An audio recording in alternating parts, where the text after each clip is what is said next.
Operation test বাদে চোখের যাবতীয় প্রাথমিক যে ট্রিটমেন্টগুলো আছে, সাধারণত চোখ চুলকানো, চোখ দিয়ে পানি ছাড়া, চোখে ঝাপসা দেখা, চশমা ব্যবহার করলে 6 মাসে একবার করে চেক আপ করানো, কাছে থেকে কম দেখা এগুলো 100 টাকা ভিজিট দিয়ে প্রাথমিক ট্রিটমেন্টগুলো নিতে পারবেন। বছরে বছরে কার্ডের জন্য কখনো রিনিউ করা লাগে না। আর এটা রেজিস্ট্রেশন করতে আমাদের এখানে ফোনে নিজের নাম, মোবাইল নাম্বার আর কার্ডের নাম্বারটা আমরা উঠে নিয়ে যাই, কার্ড দিয়ে যায়। আর রেজিস্ট্রেশন চার্জ হিসেবে একবারের সাথে 100 টাকা পড়ে যায়।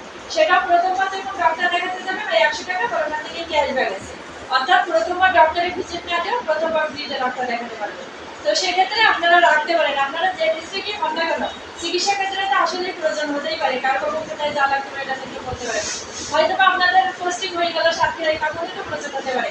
তাছাড়া এটা তো আজীবন মেয়াদ। আর চোখের সমস্যা ম্যাক্সিমাম পরিবারে এখন আছে, অনেকে তো চশমা ব্যবহার করে।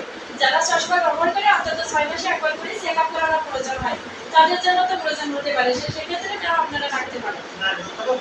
এটা নারকেলতলা আপনার বীজ বাজারের সাথে যে নারকেলতলা বীজ আছে ব্রিজের ওই পাশে, মানে রাস্তার ধারে একদম মেইন রোডের সাথে। ওই যে খুলনার বাস রাখাই যেখানে কাউন্টারের পাশে, সাই কাউন্টারের পাশে।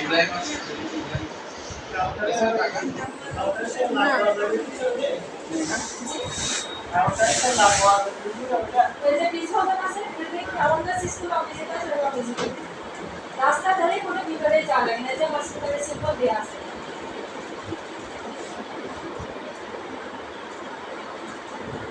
আর কার্ডের পিছনে রিসেপশনের নাম্বার আছে, কখন কোন ডক্টর বসে সব সিরিয়াল ওখানে দিতে পারে। এই যে মেমো করে রাখছে, এখান থেকে আমার কাপড় নিতে আসছে।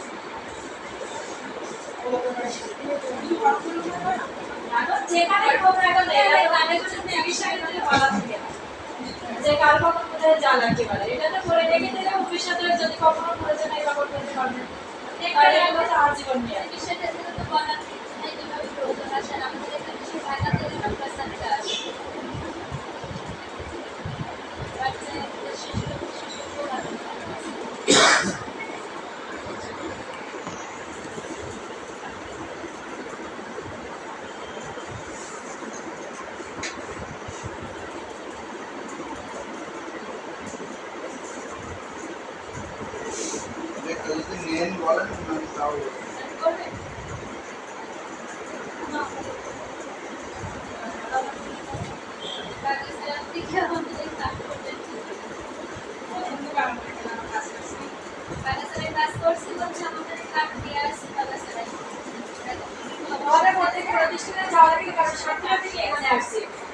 আমাদের প্রত্যেকটা অফিসিয়াল সেকশনে আমাদের কার্ড দেয়া আছে।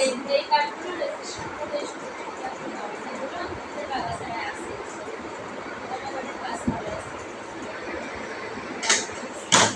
এখানে তো আপনারা সাথীরা আছেন মনে হয়।